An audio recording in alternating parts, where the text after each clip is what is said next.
In May 1845, Sir John Franklin set sail to solve one of the greatest geographic riddles of his time, the Northwest Passage, an ocean route thought to connect the Atlantic and Pacific through the ice-clogged seas north of Canada. For more than 350 years, English navigators had dreamed of it, a shortcut to Asia that would avoid the long, brutal voyage around Cape Horn. Franklin's expedition left Britain amid cheers and certainty. None of the 129 men would ever return. Nearly a century and a half later, in 1984, Canadian scientists dug through gravel and permafrost on Beechey Island at the entrance to Wellington Channel.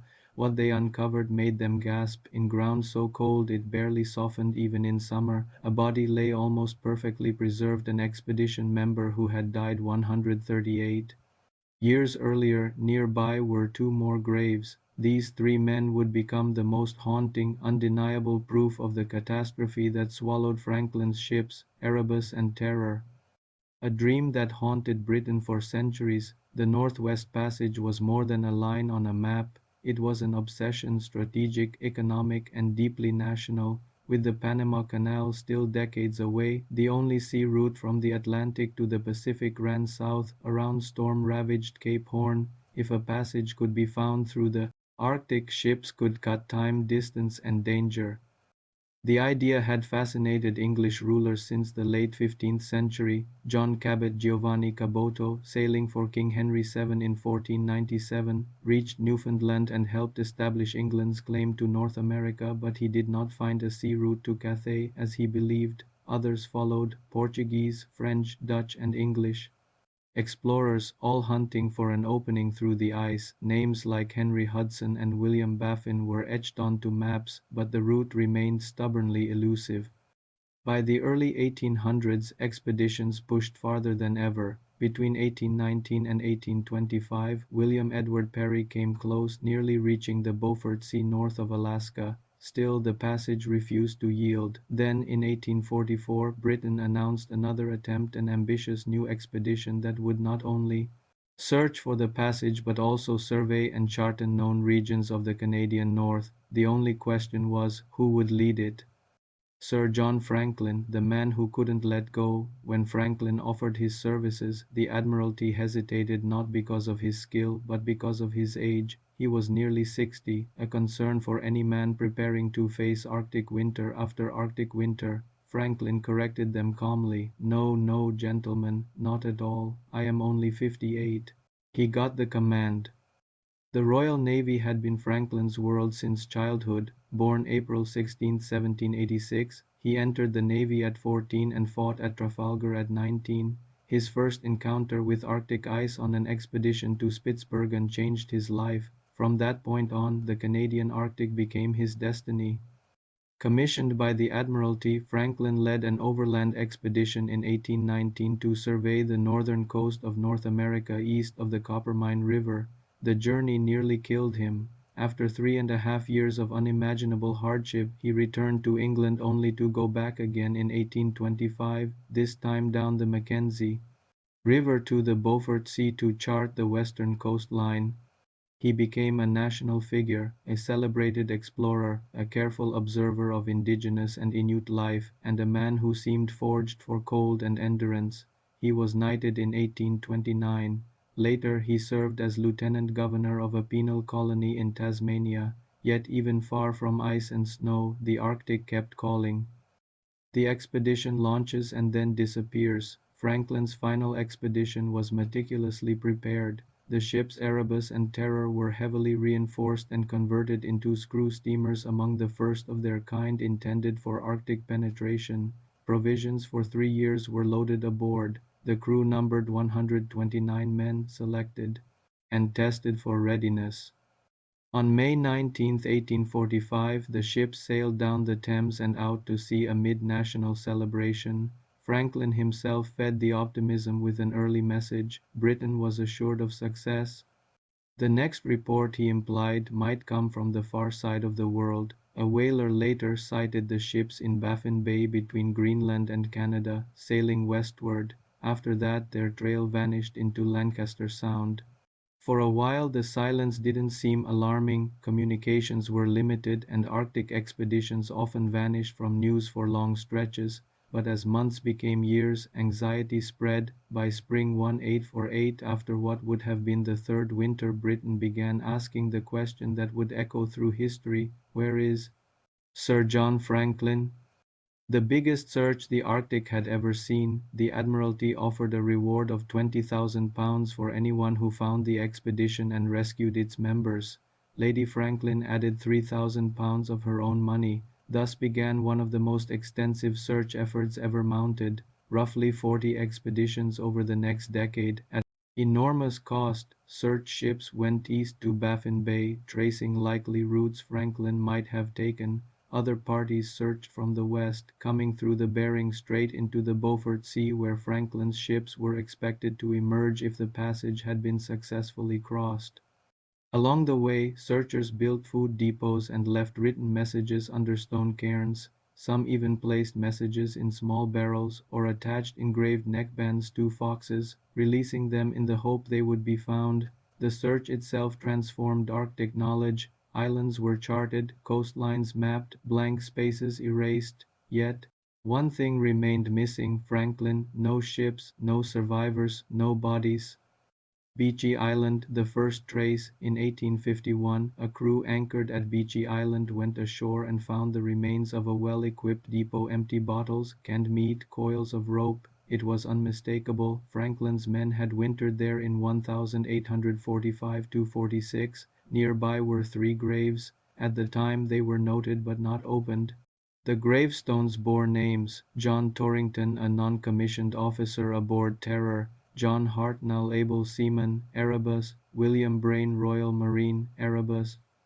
But the depot offered no clear clue to where the expedition went next. By January 1854, the men of the Franklin expedition were officially declared dead. Hope was fading into resignation. Then, 9 months later, a man returned to England carrying objects that changed everything.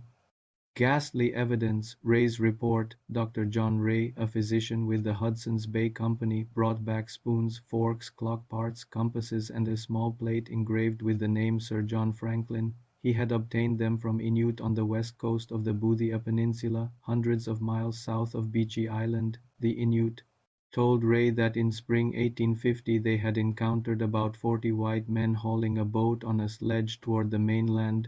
Through signs, the men communicated that their ships had been crushed by ice and that they were desperate for food. That summer, Ray learned Inuit had found graves and many bodies, dozens on the mainland and nearby islands. And then came the most horrifying detail. Ray's official report included the conclusion that, based on the condition of remains and the contents of cooking kettles, Franklin's men had been driven to the final resource: cannibalism. The reaction in Britain was explosive: shock, denial, fury. But whatever people wanted to believe, the Arctic had spoken with a cruel clarity. The expedition had not simply disappeared, it had ended in a slow, grinding collapse. The Admiralty awarded Ray £10,000 and closed the case. Lady Franklin refused to let it end there. The last search. McClintock finds the message, determined to recover diaries, records, and the last written words. Lady Franklin funded one final, exhaustive search. She purchased a small screw steamer yacht, the Fox, and gave command to Captain Francis Leopold McClintock, a veteran of earlier rescue efforts. The Fox sailed in July 1857 with a crew of 25, many of them volunteers with Arctic experience.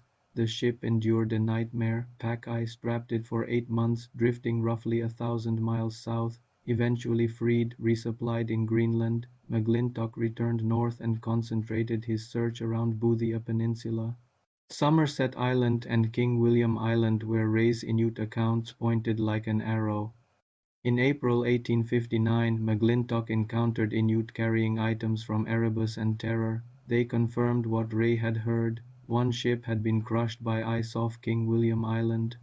The other was damaged, pulled ashore, abandoned, and later scavenged. Then came the breakthrough. A search party led by Lieutenant W. R. Hobson found a message under a stone marker at Victory Point on the northwest coast of King William Island.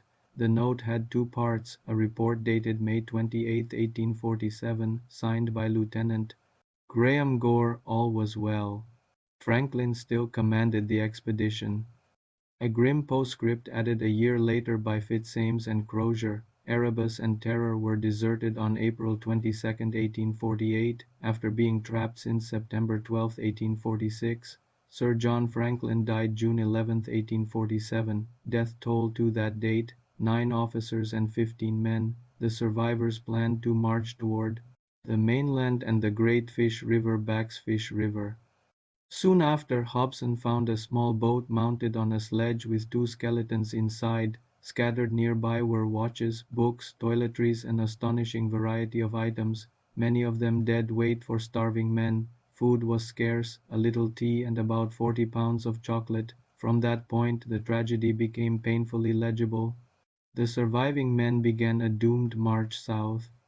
What happened to Franklin's expedition? With McClintock's discoveries and later analysis, the likely sequence became clearer. The ships entered Lancaster Sound in summer 1845. Blocked by ice, Franklin tried a route north via Wellington Channel, then retreated to winter at Beechey Island 1845-46. In spring 1846, the expedition moved south and west, skirting Somerset Island and Boothia Peninsula toward King William Island. A fatal cartographic misunderstanding played a role. Franklin's map showed King William Land not as an island but as part of the mainland, pushing the expedition into hazardous pack ice. By September 1846, both ships were trapped, over 2 winters locked in ice, men weakened and died. Franklin died in June 1847.